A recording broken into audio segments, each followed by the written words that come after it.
joining us. And welcome to the Somerville Chamber of Commerce 79th Annual Dinner and Powderhouse Awards. My name is Wendy Dolan, and I'm the Executive Director at the Somerville Chamber of Commerce. It has been an honor to serve as the Executive Director this past year. I could have not asked for a better Board of Directors, members, and community. Our awards team has worked tirelessly on this event. I would also like to acknowledge the ongoing efforts of our chair, Adam Portney, who's up front, and thank you. And also thank Joanne Haley from the Somerville Chamber. I would like to begin by thanking our award winners and our partners for taking the time to contribute to the event. A great big thank you. Our major presenting sponsors, Tufts University, Bunker Hill Community College, and Verizon. Also our production service sponsor, VDA. Our award sponsors, Middlesex Federal Savings and Somerville YMCA. Also our beautiful centerpiece sponsor, Brick Marketing. And of course, we would like to thank Holiday Inn, Boston Cambridge area, for providing us this absolutely beautiful venue. I would also like to thank the attendees for taking the time for joining us today.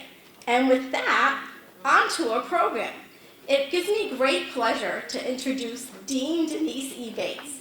She's a professor of history, and she joined Tufts University as the Dean of the University College in 2023. She leads a dedicated team of professionals to advance their mission of expanding access and resources university-wide to produce high-quality programming for the workforce of the future and the learners of every stage of life. She was previously at Arizona State University, where she was the Associate Dean of Success and the Community Engagement Director for the College of Liberal and Integrated Sciences and Arts. Without further ado, let's please welcome Denise.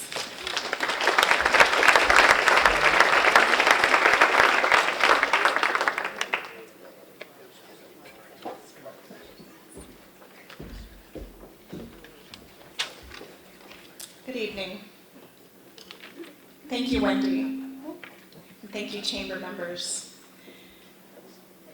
So as she mentioned, I'm Denise Bates. I'm the Dean of Tufts University College, and we are the proud co-sponsors of this annual dinner. Tonight we have a video to share with you. I'm not going to stand here and talk to you for very long. I'm just going to introduce the video that highlights two of our major programs at University College: Tufts pre-college programs and the Osher Lifelong Learning Institute. For high schoolers, our pre-college programs span the gamut of Tufts experiences. It gives early students at the high school level the chance to explore subjects like engineering, international relations, medicine, and more, all while learning from Tufts faculty and gaining valuable experience that helps them prepare for college and beyond. And on the other side of the coin, for retirees and for lifelong learners, we have our Osher Lifelong Learning Institute that fosters a vibrant community of adults who share a love of learning. So for the pre-college program, students get to, where they're meeting new friends or learning new things. For the pre-college program, students get to work in teams, so they're not just learning on their own, where they're meeting new friends, they're learning new things, they're starting to think about their future and starting to envision themselves in a college environment.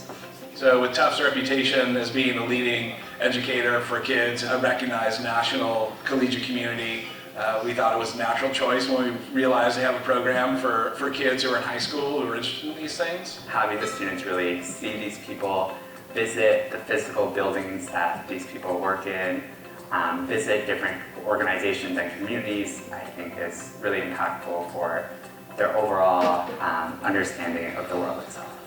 I thought I had a pretty clear idea of what I love to do and what I want to do, and through doing this, I've rediscovered like these things that I did years ago are still fun and I still want to do them. And it's made me feel better about art as a career and in college and life. Engineering skills, computer science skills are skills that are learned through doing and not by having someone tell you how to do it. So I really love that connection of working with the students side by side, helping them do the things that they're really excited about and helping them meet the goals that they're bringing into the engineering design lab and what they're interested about. Skills that they learn, being able to talk to people, being able to work with people from different backgrounds, potentially different languages, being able to think critically about problems and how to solve them, being able to research. Those skills are applicable no matter where you are in your life. So it's been an incredible experience. I've actually never lived out away from home. So dorming life has actually been amazing, and I've made an incredible group of friends. I've never had such a long time where I'm kind of on my own, getting to make my own decisions, and it's been really cool and very much a learning experience. We love Tufts. Yeah.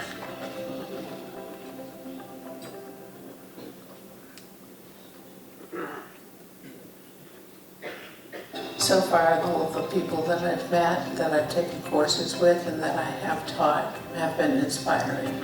They're taking classes, they're learning new things, and they're on our boards and volunteering. It's amazing to see so many people so active after they've retired from a full-time job. I think the best thing about it is the opportunity to meet other people and get other ideas on the various topics that we're looking at. We get lots of great presenters from the faculty and from postgrad students. So at Tufts University College, our mission is to make Tufts a world-class education accessible to learners at all stages of their lives.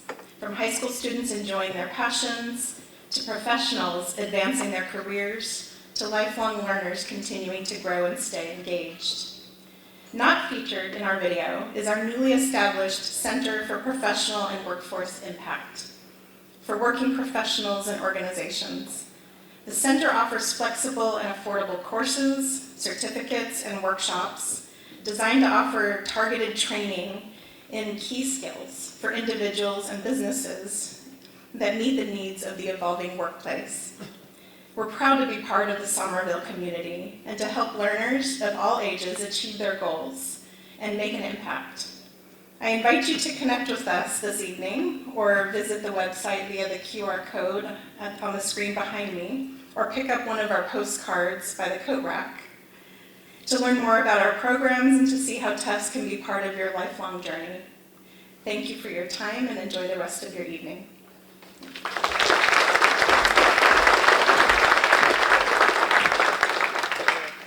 Jackie has been with Bunker Hill Community College since 2024, serving as the Maritime Trades Coordinator.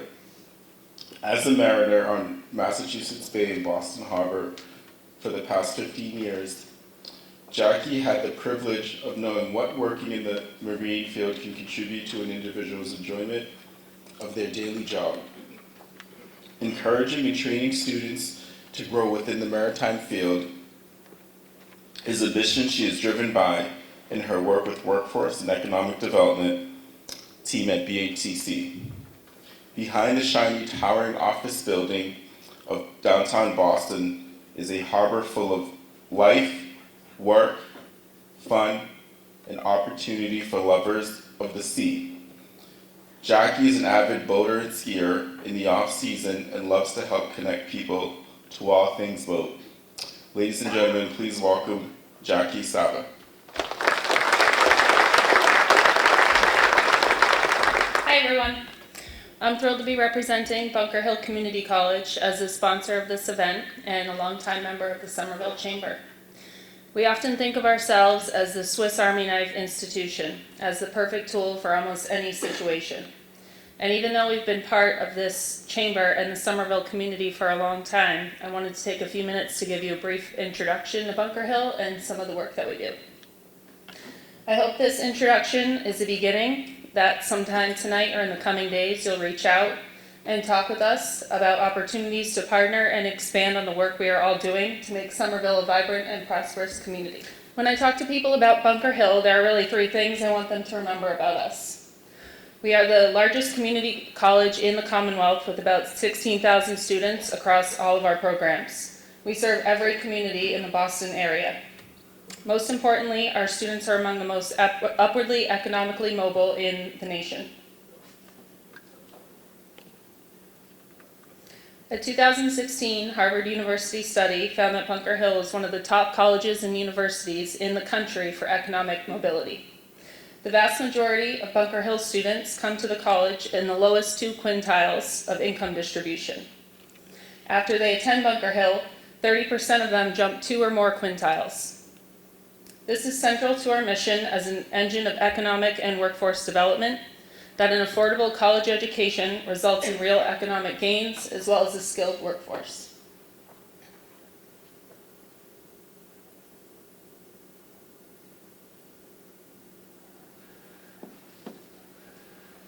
Somerville has been one of Bunker Hill's core communities for a long time, and we think of ourselves as Somerville's community college.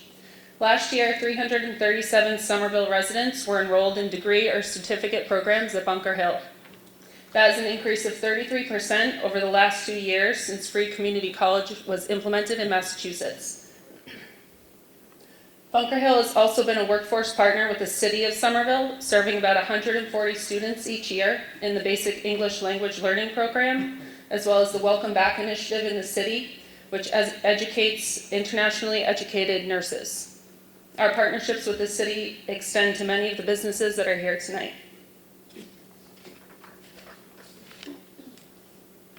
So I'm just going to talk to you about free community college for a minute. You've probably heard about Mass Reconnect and Mass Educate, the state's free community college programs. They were implemented over 2 years from 2023 to 2024, and they make all of the state's 15 community colleges tuition and fee free for Mass residents that don't have a college degree. When the program was launched, it's estimated that about 750,000 Mass residents had earned some college credits but no degree. When the program, it's important to understand that free community college in Massachusetts is a last dollar program, meaning that it sits on top of existing financial federal aid. In practical terms, that means that the state covers the gap between the student's financial aid award and the college tuition. The program's limited to credit-bearing programs right now, those programs that result in a degree or certificate that can then be transferred to a college or university in pursuit of a bachelor's degree. I'll talk a little more about credit versus non-credit in just a minute. The investment has spurred significant growth in community college enrollment. Over the last 2 years, Bunker Hill has seen about a 15% enrollment growth.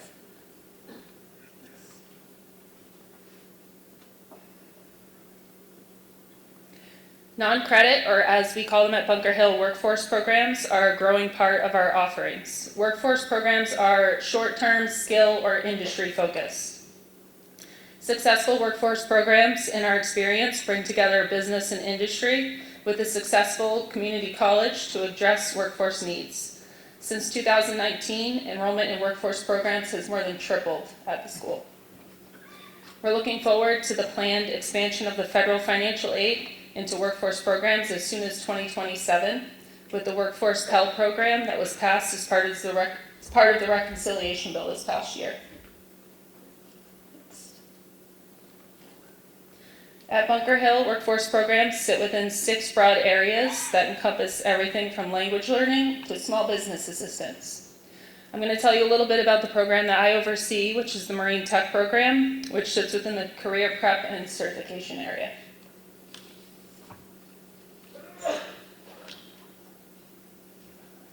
The course format for the Marine Tech Program aligns with many other workforce offerings that follow an alternative setup in terms of operating times, instruction method, and credentials earned. Workforce courses are offered more times throughout the year and at shorter intervals, allowing students more opportunities to sign up for training.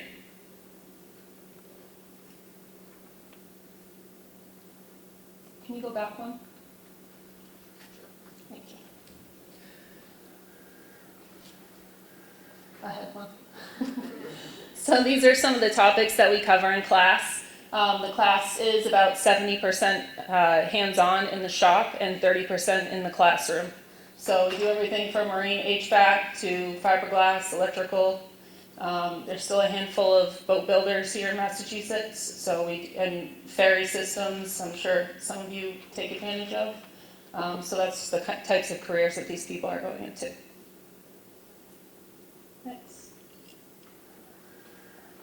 Our local business partners are a huge part of the Marine Tech course. Partners provide advisor group participation, student mentorship and employment, trade shows, and class field trips. Lowell's Boat Shop, which is up in Amesbury, and Winter Hill Yacht Club here in Somerville, over on the Mystic River, help us by providing parts and materials, boats and engines. They helped us out with donating a generator a few weeks back so students can work on things real time. Next.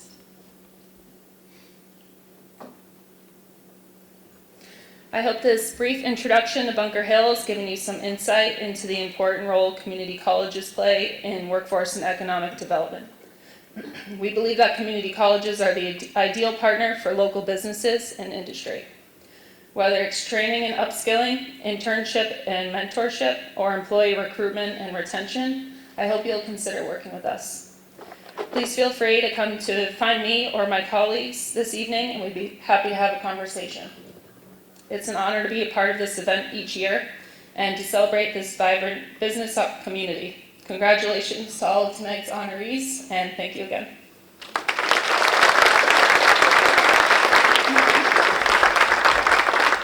Hello, everyone.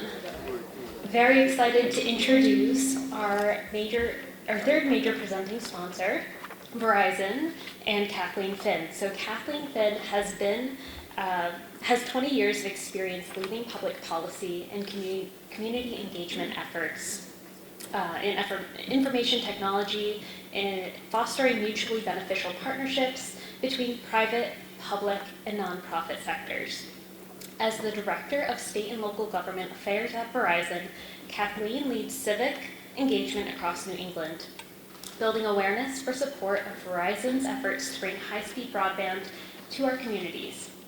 Kathleen fosters partnerships with policymakers, civic organizations, businesses, nonprofits, and schools.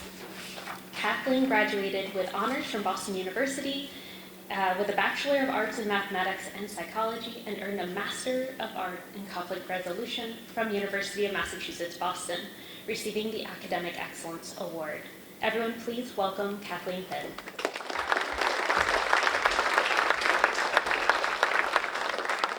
So how's everyone doing tonight?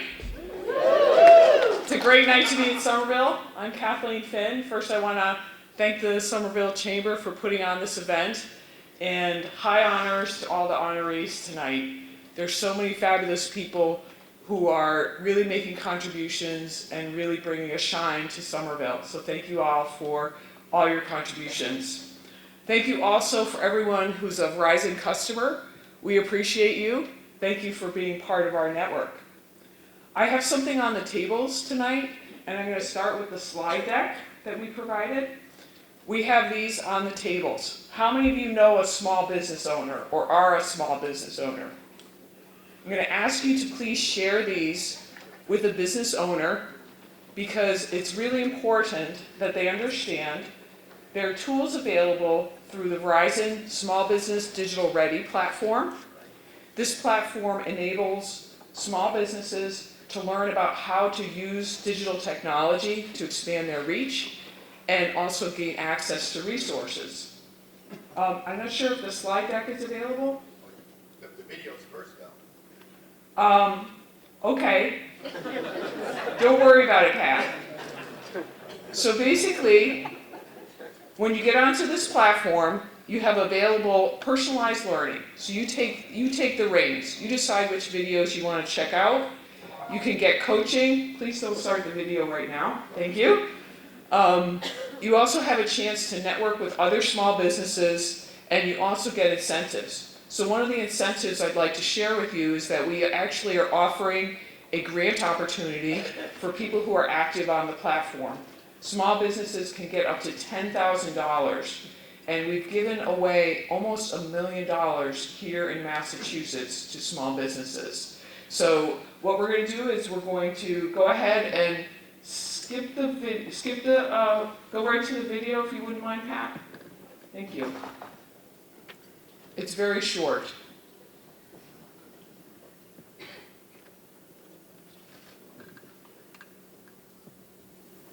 I know. Maybe we could hum the Jeopardy tune. Does that help? I'm here all week, don't worry. The Verizon Small Business Digital Ready program helped me hone my advertising and marketing strategies. It's really changed the way that I've been able to grow my business and fast-tracked us to becoming the company that we are today. I took so many courses, it has built my confidence 100%. I'm just so grateful for the program giving me the tools not only to succeed but to thrive. And that is it. So have a wonderful evening. Again, congratulations to all the honorees. And congratulations to Wendy for rounding the first year as the Executive Director of the Chamber. Thank you for all you do, Wendy. I'm very excited to introduce Adam Portney. Adam is the Vice President of Commercial Lending at Middlesex Federal Savings, where he works closely with Somerville's development community. He holds a BA from the University of Rhode Island and an MBA from Northeastern University. Adam has been an active member of the Somerville Chamber of Commerce for over a decade, serving on nearly every committee, and is entering his 5th term as chairman of the board, though he has no aspirations of matching Tom Benn's 15-year tenure. Adam has lived in Somerville for 13 years with his wife Allison and their 2 children who attend Somerville Public Schools. Beyond the chamber, he's deeply involved in the local community, coaching Somerville youth soccer, volunteering with the Somerville Kiwanis Club, and serving on boards such as the Davis Square Public Safety Committee. Please welcome Adam.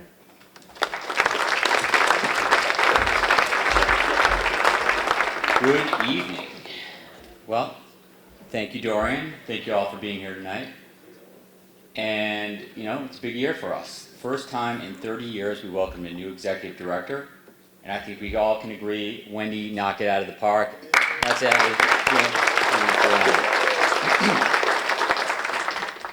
You can see from the screens that are going to pop up in a second that we did a lot in 2025. From our website being updated to the 21st century, to our first in-person board of directors meeting since COVID. Thank you to Winter Hill and for the Breathments, and to all the other new events that we had going on. Thanks to Stephanie Gearing for putting together a great after-hours series.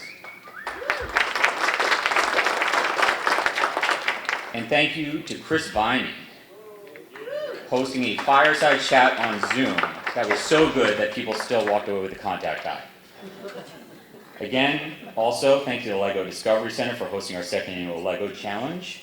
Get your teams together for the 3rd annual coming up. Big ideas, small hands. Haley Adams and her team for another successful Fall Golf Classic featuring Somerville's top athletes. And of course, thank you to everyone who helped with the 2025 Taste of Somerville at Point Yards. Let's give a round of applause to everyone who made that possible. John and Olivia from Point Yards. Brian and Jen and their team from EventThem, our own Wendy and Joanne, our amazing sponsors, our beneficiary, the Somerville Homeless Coalition, and of course, tonight's Lifetime Achievement Award winner, Joe Curtatone, who not only helped put the event together, but jumped up on stage with his band and brought that event to life. And now let's roll a short video to remind us of that incredible night.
Well, mark your calendars for June 10th, because we're back at Boynton Yard. It's going to be bigger and better than ever. We'll have another video next year. It'll be similar, but it will be better.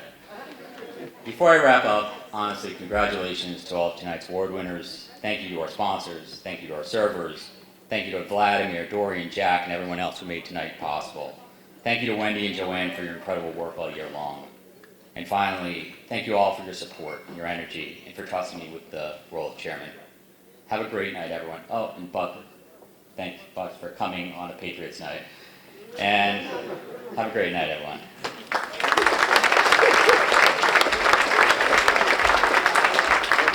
So I'd like to take a moment to introduce our mayor, Katiana Valentine.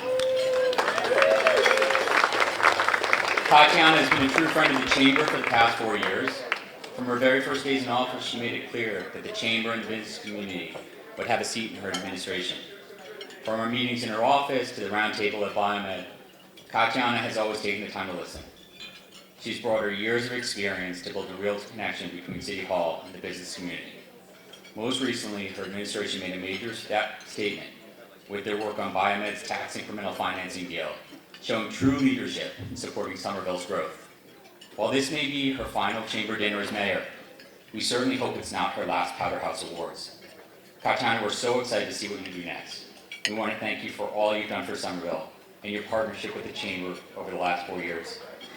Please stand as we welcome our mayor, Katiana Valentine.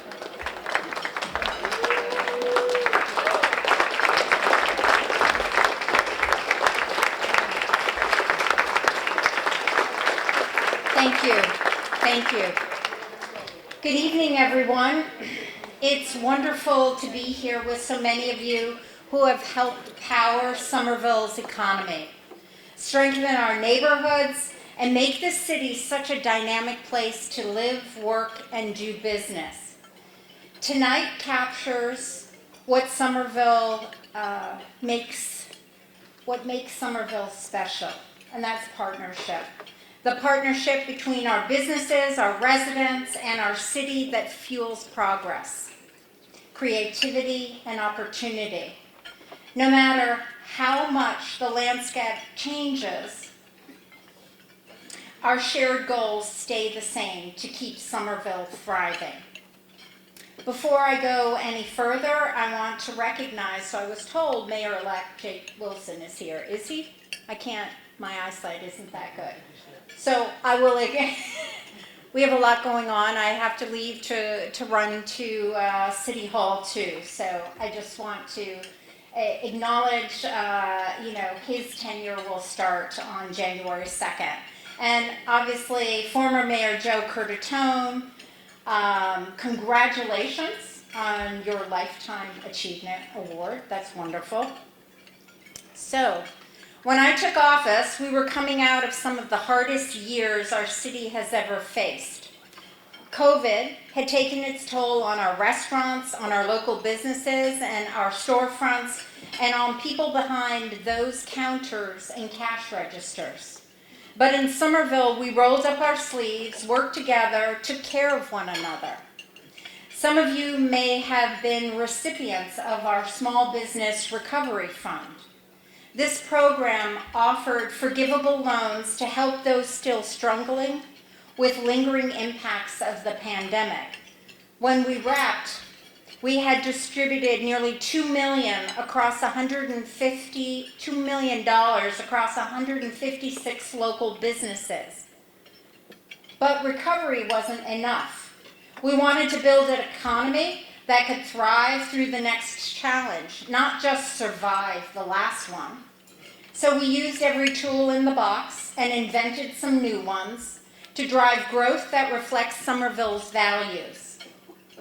For example, my administration worked closely with the community to create the Tough Tech zoning district in central Somerville Ave, affectionately known as Sommernova, paving the way for the first of its kind climate-forward innovation hub that will bring hundreds of good-paying jobs and millions in community benefits.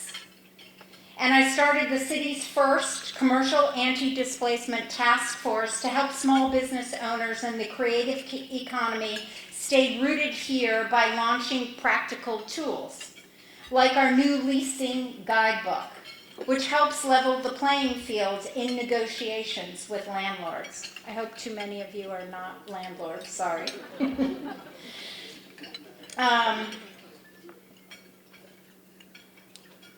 This charts a course for our small business and creative economies to thrive in Somerville.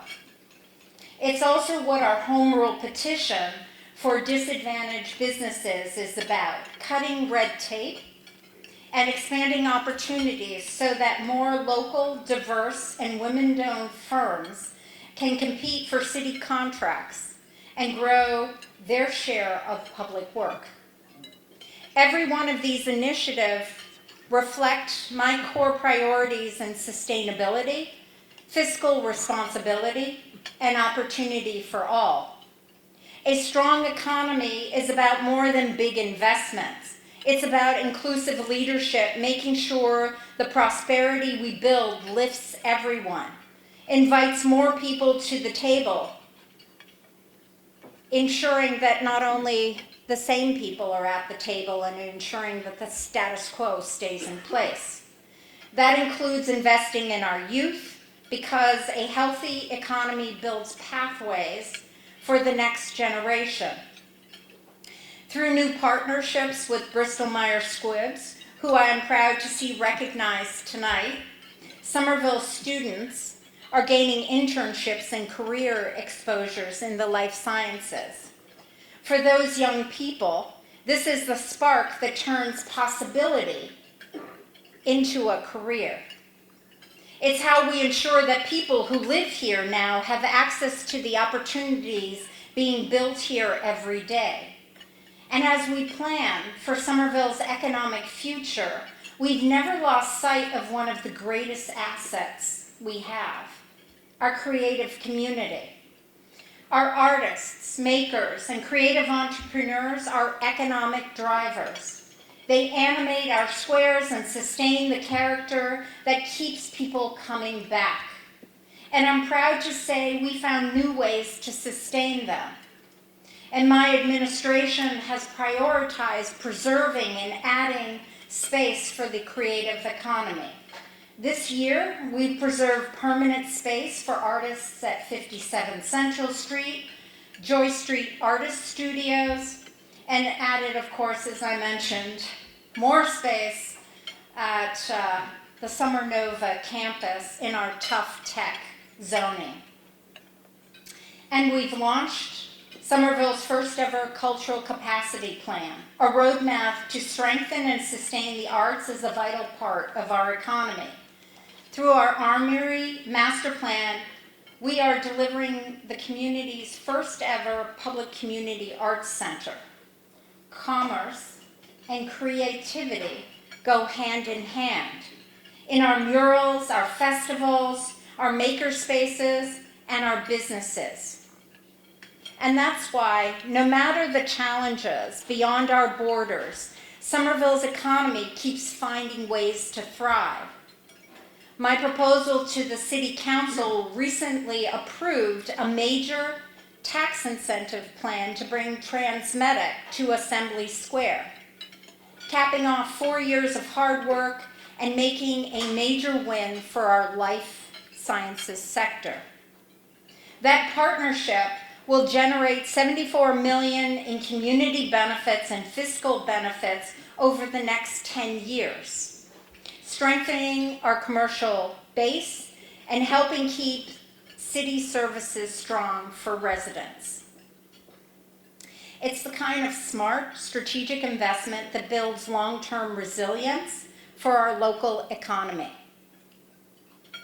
The approval came right after another big step forward, my proposal for a tax incentive to finally move 299 Broadway ahead, known as the former Star Market site on Winter Hill. It'll be a mixed income housing unit. 139 units will be affordable. There will be community space available, ground floor commercial, and open space. That project has faced challenge after challenge, and over a decade it was dormant. Now demolition is launched, construction is set to begin in December. And across industries, our partnerships are what keeps cities' economic engine humming. Because the city does not thrive by accident. A city thrives when its foundations are strong. A city thrives when we grow our commercial base with clear plans like my Tough Tech zoning, the Brick Bottom Plan, and the Assembly Square East Plan, bringing in more than $255 million in community benefits, including over $210 million for our Affordable Housing Trust Fund, and nearly $40 million for our Jobs Trust Fund. It thrives when we support small businesses, from COVID recovery to our Small Business Recovery Fund, to added parking relief that kept doors open and dreams alive. It thrives when we invest in our employees city employees, negotiating 10 union contracts that improved wages, achieved pay equity, stability and respect for people who serve this community every day. It thrives when we plan for future revenue so growth in the next decade isn't carried on the backs of homeowners, but shared across a resilient commercial commercial sector. It thrives when we build safe streets with the largest safety investments in our history. Engineering improvements, speed bumps, and redesign that have driven down fatalities and serious injuries over the last 3 years. We save lives. Our crash data has come down. And it thrives when we prepare for climate resilience, tackling our 3 major flood-prone areas, like Union Square, Alewife Brook inflow and infiltration, the Mystic River outfall. My goal was to stop flooding. Morrison Ave also. This work protects our homes, businesses, and our future. This is what it takes for a city to thrive. And together, this is what we've built. All of you have been incredible partners through every challenge. You've invested in Somerville, hired local, kept our main streets vibrant. Congratulations also to all the Chamber Award winners tonight. Your hard work and service to the community helped make Somerville the vibrant, resilient city that we're all proud to call home. And finally, thank you to our small businesses, owners, entrepreneurs, innovators, artists, everyone who has helped make Somerville a city that doesn't just recover, but reimagines. Enjoy your evening tonight. Thank you.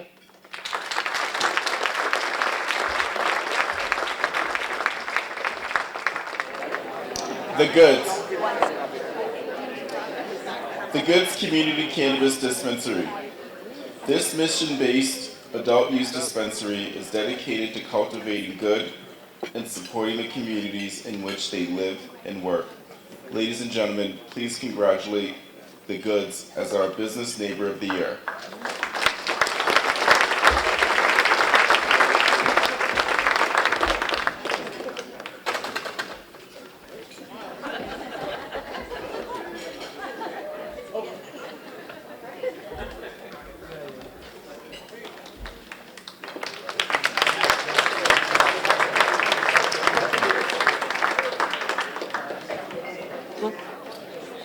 Adam Dash is the principal attorney and founder of the law firm Adam Dash & Associates in Davis Square for the past 32 years, where his firm represents many businesses and individuals in real estate, zoning, divorce, and commercial matters.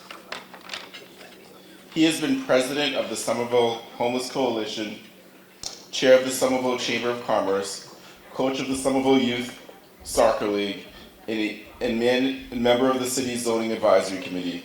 During all of this, he also managed to raise 2 kids and have some semblance of private life with major assistance from his wife, Kim, who is a PhD social scientist. Attorney Dash holds a BA in economics and a BA in fine arts from Brandeis University and a JD from George Washington University. Ladies and gentlemen, please join me in congratulating Adam Dash and Associates, his distinguished service to Greater Somerville.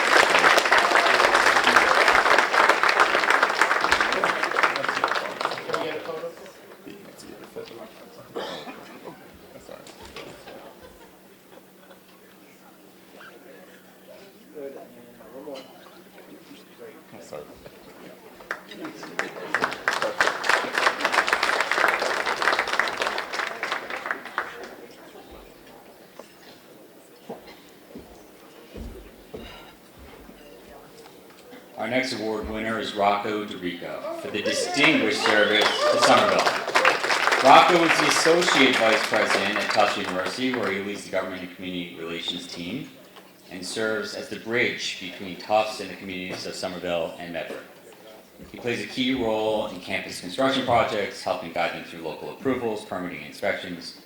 He works closely with students, faculty, and staff who want to collaborate with local, state, and federal officials. Under his leadership, Tufts Community Grants Program has provided over 100 grants to Somerville nonprofits over the past 10 years. It's an incredible impact to our local community. Rocco also gives his time to the Chamber, serving as our Catalyst Group Chair and contributing to our Government Affairs Committee.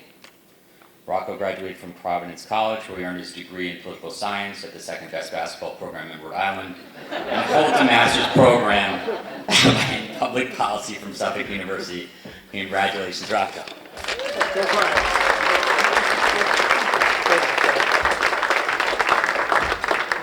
it is. There you go. Just broke that.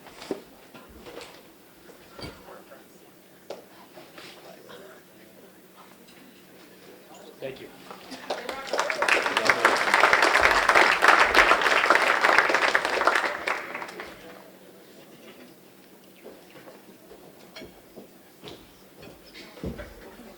Next up, we have Excellence in Dining and Nightlife. And quick show of hands, who's been at the neighborhood restaurant before? Amazing. So I am so excited to announce that Somerville Union Square has long been home to the neighborhood restaurant.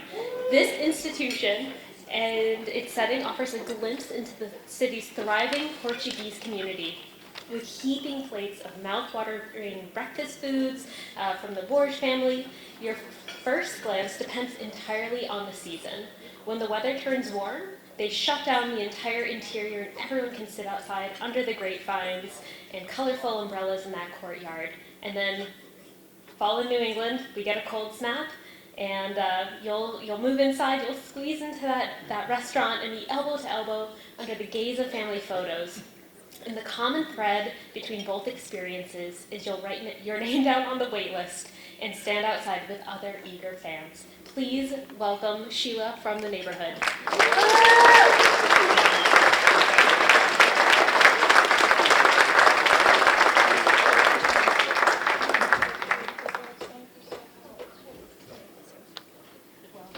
Thank you, thank you.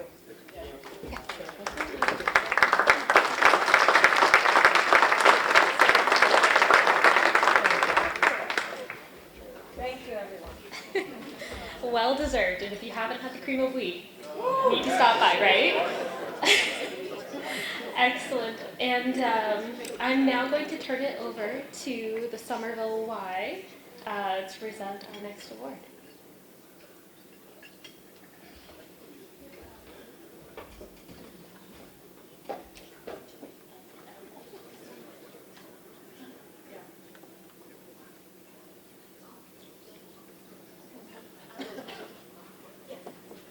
Sorry about that, folks. I was looking further down the page.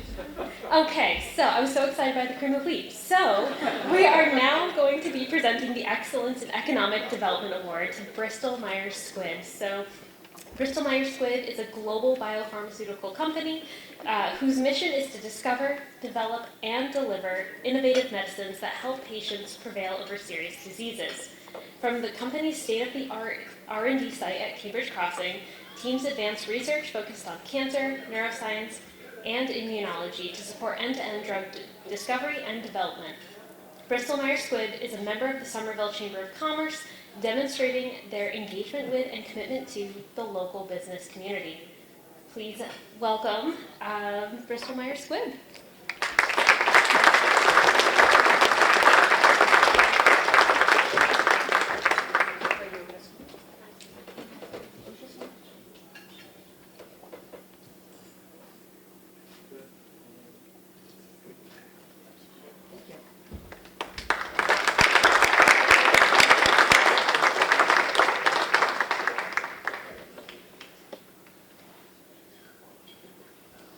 And we are now handing it over to the YMCA.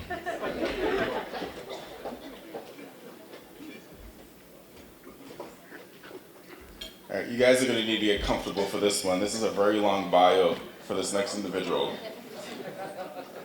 So, Excellence in Public Service Award. Tom Bent is the founder and past president and CEO of Bent Electrical Contractors, established in 1979. Tom has been past chair of the Chamber of Commerce and current chair of the Chamber's Government Affairs Committee, and has been deeply engaged in the city of Somerville,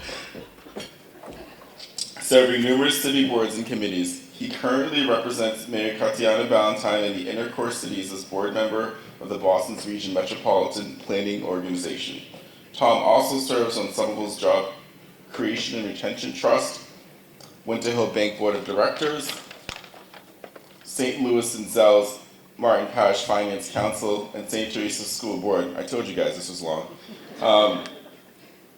Somerville High School Center for Career and Technical Education Advisory Board, YMCA Board and Building Committee, past chair of the Somerville Housing Authority, past chair of the City of Somerville's Municipal Compensation Board, has served on future economics committees, Assembly Square Task Force, member, Neighborhood Improvement Council, member, Chairman Municipal Compensation Board, Graffiti Task Force member, Municipal Services Task Force member, Recycling Task Force member, Somerville City Profile Committee, Workforce Development Strategic Planning Advisory Committee, Jobs Linkage Advisory Committee, Cambridge Health Alliance past Joint Hospital Board member representing Somerville. Tom, along with his wife, Roseanne, are the parents of 2 wonderful daughters and grandparents of 4 exceptional grandchildren. Tom and Roseanne recently retired from Bent Electrical Contractors after 46 years. Ladies and gentlemen, please welcome and congratulations Tom Bent as Excellence in Public Service Award.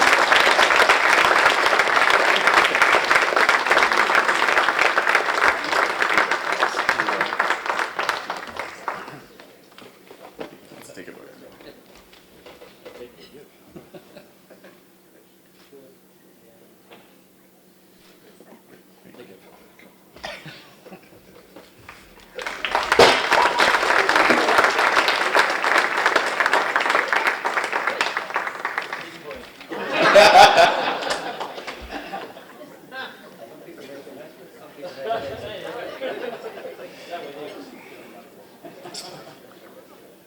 Ultragenyx is a biopharmaceutical company committed to bringing novel therapies to patients for the treatment of serious rare and ultra-rare genetic diseases.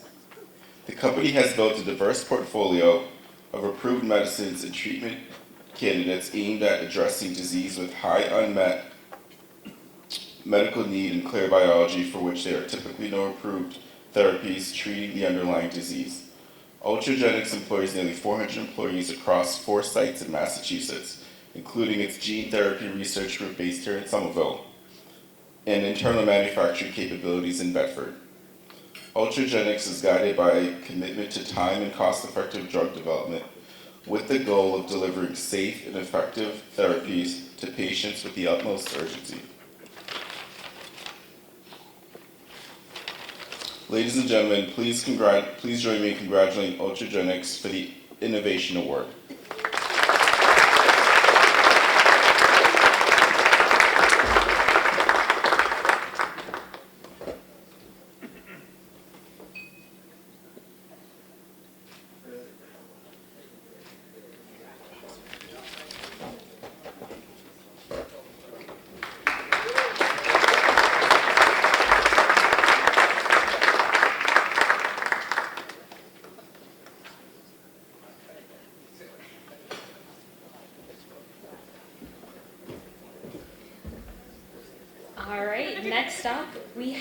our Nonprofit of the Year award, which is going to Second Chances.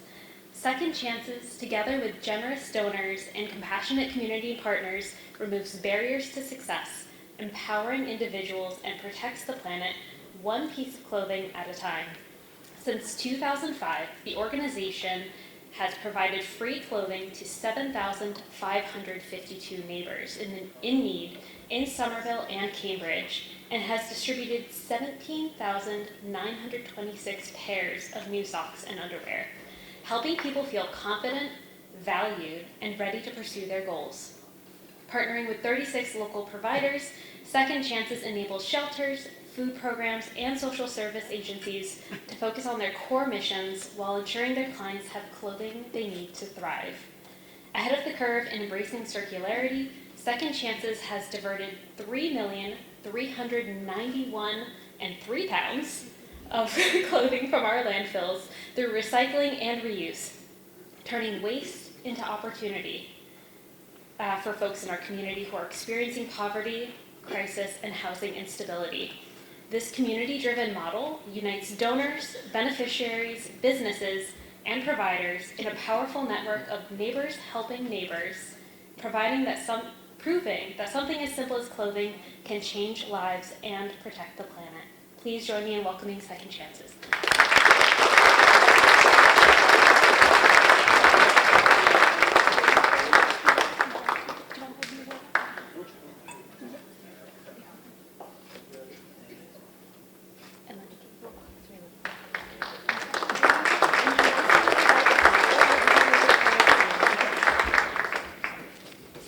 And for our award recipients, if we could just ask for folks to come over to this table, we are going to be doing a group photo as soon as we announce our final award before we then move to the Lifetime Achievement. So I would like to present the Small Business of the Year Award to Event Them. Event Them is a full-service event production, event planning, and event management company. Since 2015, they have produced and partnered on community, local, and national events, including concerts, festivals, parties, meetings, conferences, fundraisers, sporting events, and more. Proudly located in Somerville and Medford, Massachusetts, they welcome the challenge of new, creative ideas for any occasion, large or small. Please welcome me in congratulating Event Them.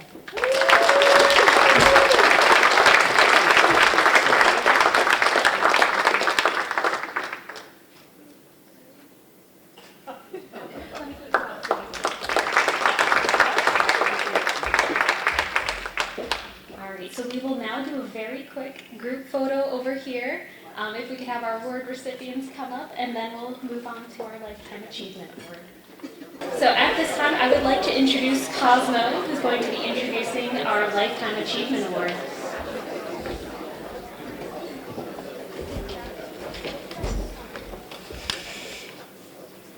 Good evening, everyone. If you don't know who I am, I'm Cosmo. I'm Joe Creditone's oldest son. I'm sure you're all aware of my father's public persona and career, particularly when it comes to public service, having served 6 terms as an alderman and then 9 terms as mayor, pretty much taking up much of my my childhood and into my young adult life. During his career, he has accomplished many remarkable achievements, such as the construction of the new Somerville High School, getting the Green Line extension done, and developing Assembly Row from a barren landscape to a thriving neighborhood. These are just a few of many accomplishments and positive impacts which my father has left on the city of Somerville. My father's impact and commitment to the city of Somerville cannot be overstated.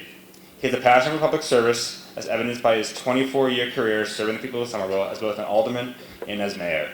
As a son, I witnessed not only the day-to-day aspects of his job as mayor, but saw much of what happened behind the scenes, the late nights and the early mornings, all done for the purpose of serving the community. I saw all the hard work that my father put in as he sought to make the city a better place, which he certainly accomplished by the time he left office in 2022. When it comes to public service, there's almost nobody as committed as my father. He has a burning passion for working to make the city and the world a better place. I know that he accomplished this, putting Somerville back on the map and making this city the vibrant and prosperous community which it is today. Given all of this, I'd like to welcome my father, Joe Creditone.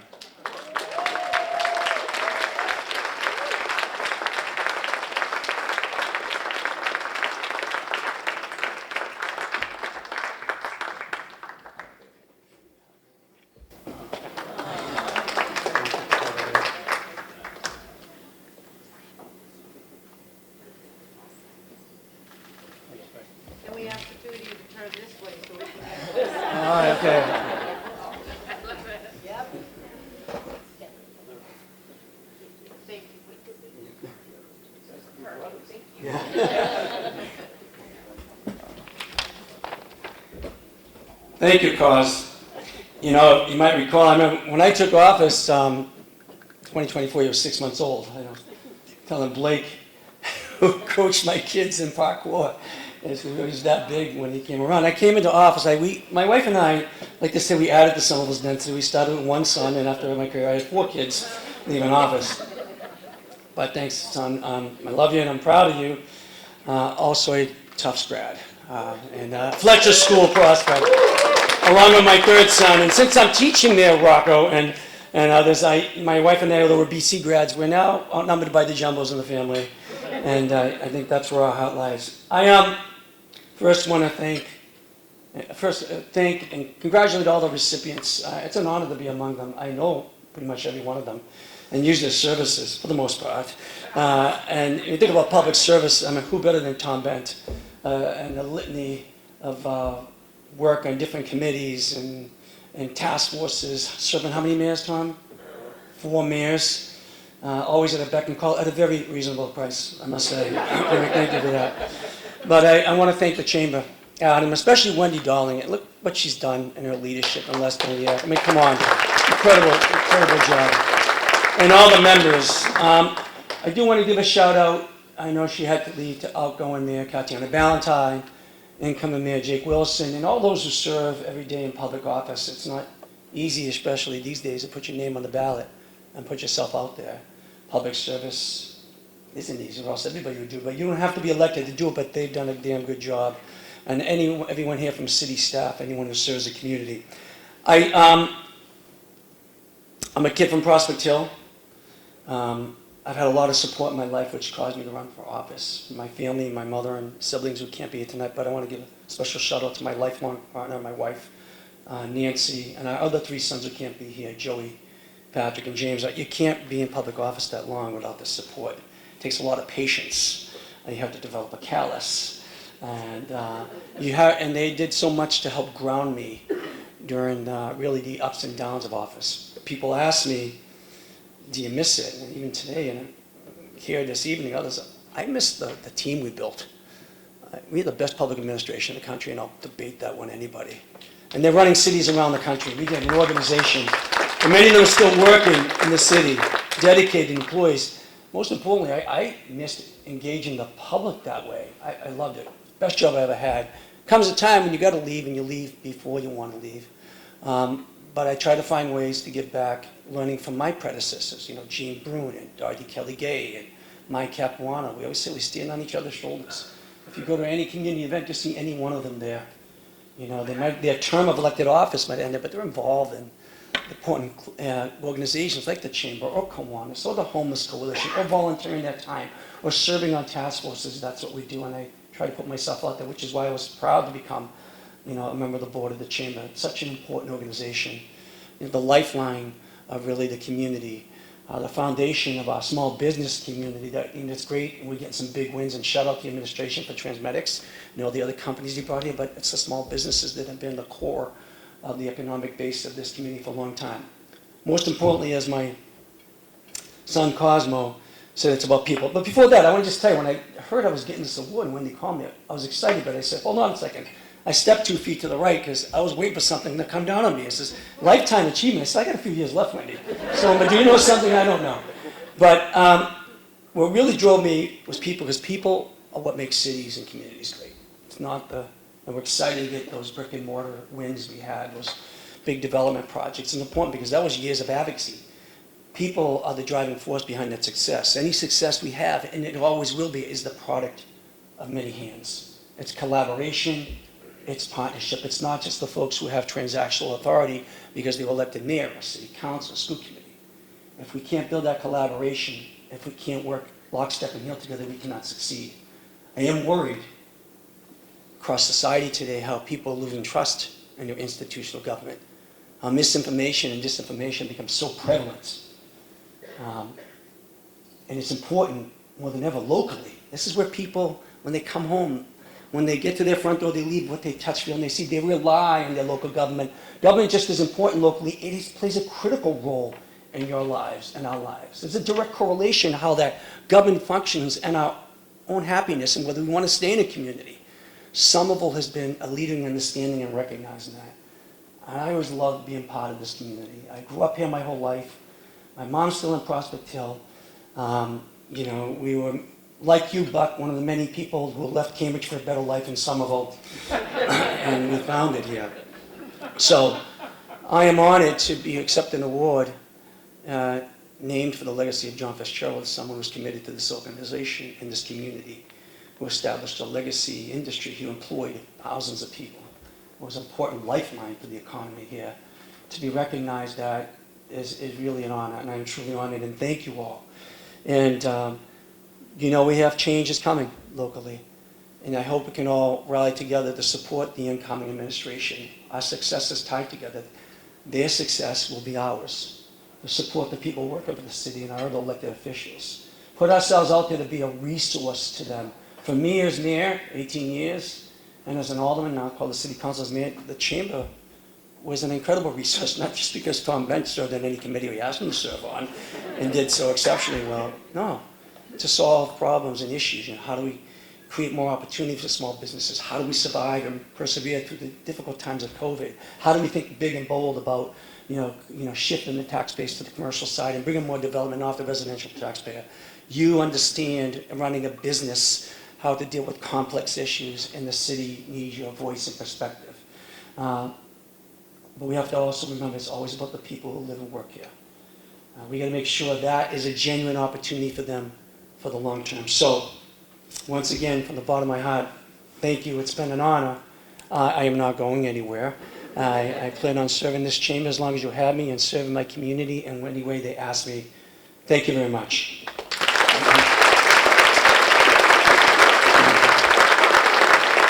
So I have the honor of introducing one of my favorite Somerville residents, Steve Buckley, or Buck as he's known.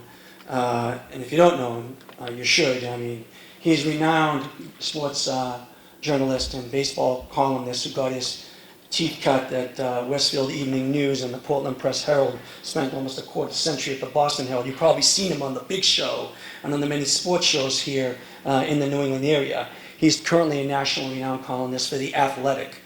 He's a member of the Baseball Writers Association, which means he gets to vote in the Hall of Fame.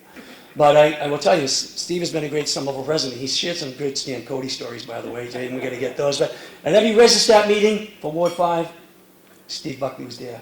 Someone who's known nationally, who acts globally, but locally, he's just a neighborhood guy. Please join me in welcoming the keynote speaker, Steve Buckley.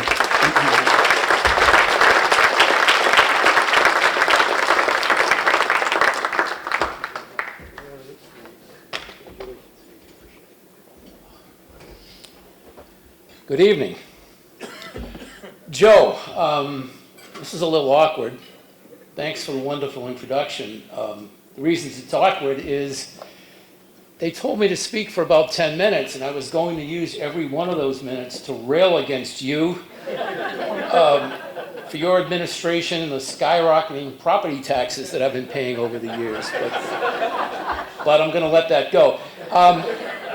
About 100% of the time when I'm asked to speak, it's because I'm a sports columnist and people, what do you think of the Patriots or the Red Sox going to win the World Series and so forth, and that's what I do. Given where I'm at, given who I am, and given my background, I'm going to spend a few minutes, and I think you'd appreciate this. If you want to talk sports, catch me on the way out, but I'll be heading home to watch the Pats. I want to talk about Somerville.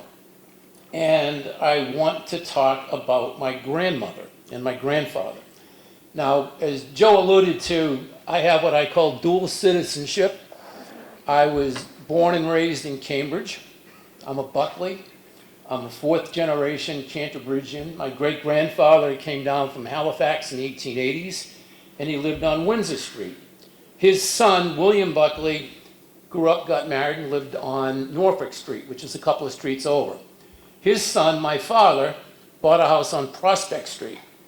And when I graduated from UMass, and I lived in Maine and Seattle and New York, and I moved back here in 1989, I lived on Amory Street. If you look at a map of Cambridge, you will see 4 generations of Buckleys within about a 10-minute walk. That's how Cambridge I was. The Somerville part is that my mother, the late Catherine Fitzgerald Buckley, was born and raised in Somerville. Her mother was one of the 3 Flynn sisters who came over here in the early 20th century and married my grandfather, John Fitzgerald, and they lived in Duck Village. And for the rest of her life, she lived in Somerville. And some of the most revered days of my childhood were spent at 39 Electric Avenue off of Teal Square, which is where she lived. And when I say my grandmother was old school, no exaggeration here, she made her own soap. I'm 69, I'll be 70 in a few months. I'm about the youngest person you will meet that can experience being in a kitchen when soap is being made, and it ain't fun. We used to take her out to Beachmont up in Revere, and she would dig for periwinkles. That's how old school my grandmother was. I don't know if it's the same Goodwill in Davis Square that was there in the 1960s, but she used to take us shopping there. To give you an idea about how she could stretch a buck, she lived in Duck Village. She saved enough money to buy a 3-decker in Belmont Square, just off of Belmont Street, in the 1920s. And as my father used to tell us, when he dated my mother, he would always say, your mother lived in an alley, off an alley. And I never knew what that meant, but my brothers and my sister would say, in an alley, that was an expression we heard, in an alley, off an alley. So finally, and my father died when I was in high school. Finally, when I bought the house in Somerville on Highland Road, my mom was still with us. And I said, what was this in an alley, off an alley? And she said, well, get in the car. So she took me to Belmont Square. And if you've ever been to Belmont Square, it's a cul-de-sac, it's an L-shaped dead end. It goes in and it goes to the left. And then at the end of it, it's all 3-deckers. And at the end of it, there's a fence with a little gate. If you open the gate and step through it, there's one more 3-decker which they snuck in there. That's the 3-decker that my grandmother bought. And I say my grandmother, my grandfather was there, but my grandmother was the maestro here. And she had that 3-decker, which she then sold and bought a house on the corner of Pearson and Kidder, a lovely 2-family house with a wraparound porch. When my father and mother got married, my grandmother sold that, bought the 2-family on Electric Ave, made a few bucks, gave it to my parents to buy their first house on Fayette Park, which they sold to buy a house on Prospect Street, which after my father died, my mother sold and bought a 2-family on Marshall Street in Medford so that she could live on the first floor and my sister Joan Yeager and her husband could raise their 4 kids upstairs. Bud died a few years ago. My sister sold the 2-family to my niece, Katie Ciampoli. So if you do the math here, there's a 2-family house in Medford that was bought on the strength of my mother selling a house on Prospect Street, on the strength of selling a house on Fayette Park, which goes back to my grandmother selling a 2-family on Pearson Avenue to buy the house on Electric Avenue. Nothing says Boston more than that, am I right? So the reason I bring all this up is for 2 reasons, because I was thinking about my grandmother just the other day. Does anyone know what big historical event happened 60 years ago this week? Anyone? Edmund Fitzgerald? Oh, that was 50 years ago. 60 years ago, 1965, November 9th, 1965. The blackout. The Great Eastern Blackout. The entire East Coast was in darkness. My grandmother was still working at age 75 as a cleaning woman in a Boston building, and she died that night of a heart attack. I don't know that it had anything to do with the blackout, but I only mention it here because it was on my mind and because it illustrates that my grandmother at age 75 still wanted to work. And she was a woman of making her own soap, powdered milk, the Goodwill store. That's the way my grandmother rode. Having said that, and this is very important, my grandmother wasn't above cutting a few corners to make ends meet. And I have to tell you a story I've never told publicly before, which is a great Christmas yarn we always tell at my house. Around 1963, my grandmother took Kevin, my younger brother, and me shopping in Davis Square. We went into the supermarket. It was the Elm Farm. I can remember like it was yesterday. And she's got the carriage, and she's going up and down the aisles. And she stops at the cookie section. And she pulled out a package of shortbread cookies with a little jelly in the middle. And she says to Kevin and me, "Do you like these?" And I'm 7 years old, Kevin's 5. Of course, yes, we love those. She proceeded to open the package. She pulled out 2 cookies. She gave one to Kevin and one to me, wrapped up the package and pushed it to the back of the shelf. Now, Kevin and I were horrified by this. And we just couldn't get over the fact that my grandmother, my beloved grandmother, Ellen Flynn, she was one of the 3 Flynn sisters who moved here from Castlemaine, County Kerry in the early 20th century. The family legend is that she was supposed to be on the Titanic, but that she stayed an extra few months to go to a wedding. I met somebody from the Titanic Historical Society about 20 years ago, and I asked if there was any way to confirm that. And the guy said to me, he says, "I've met about 50,000 people over the years who told me their relative was supposed to be on the Titanic." So I don't know if that was true or not, but we're still left with the fact that my grandmother stole from the Elm Farm in Davis Square. So tonight, in order to clear my family's name, this is what I'm going to do. I went on newspapers.com yesterday. This is all true, by the way. And I typed in as a search word shortbread cookies in grocery store or supermarket.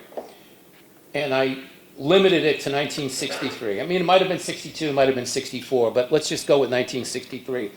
And sure enough, I found an ad in one of the newspapers for Nabisco shortbread cookies. They had pecan in the middle, not jelly, but we'll work with that. And a 13-ounce package of shortbread cookies made by Nabisco in 1963, according to this ad, was 49 cents. So that's how much my grandmother stole from the Elm Farm in Davis Square. So, Neil, maybe you can help me with this. You're in banking, but I loosely use the rule of 72 and how your money is supposed to double every 7 years if you put it in a mutual fund and so forth. I took off the 0.2. I'm leaving out taxes and fees and so forth. I'm just going to work generally here for the sake of the discussion. But a 49-cent 13-ounce package of shortbread cookies in 1963, the 49 cents would have been worth 98 cents. The 49 cents would have been worth 98 cents in 1970, $1.96 in 1977, $3.92 in 1984, and so forth. By next year, that 49-cent package of shortbread cookies will be worth $250.88. So, is Vlad still here? Did Vlad leave? Okay, so Vlad and I had a nice talk earlier about the new Somerville YMCA. So what I am going to do when I get home, I'm going to write out a check, and I swear to God I'm going to do this, but $250.88 to the Somerville YMCA in memory of Ellen Flynn, a grand citizen, proud citizen of Somerville. And I love living here. I love being among you. Thank you very much.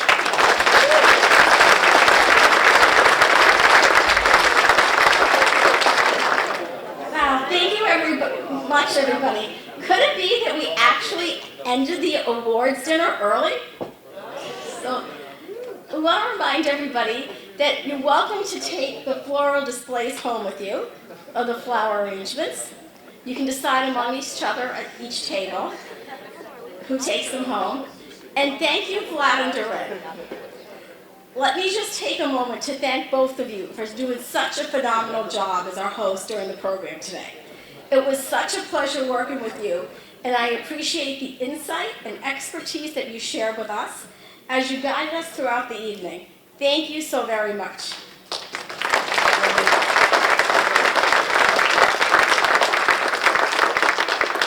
All of the award winners and speakers, I don't know what to say, like every one of you got better and better, and I truly thank all of you.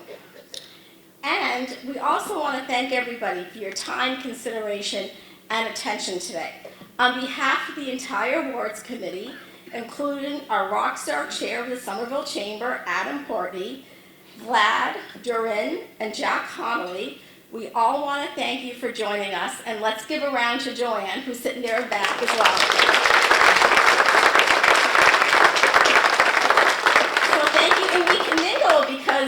first time, well, not the first time, but we ended early.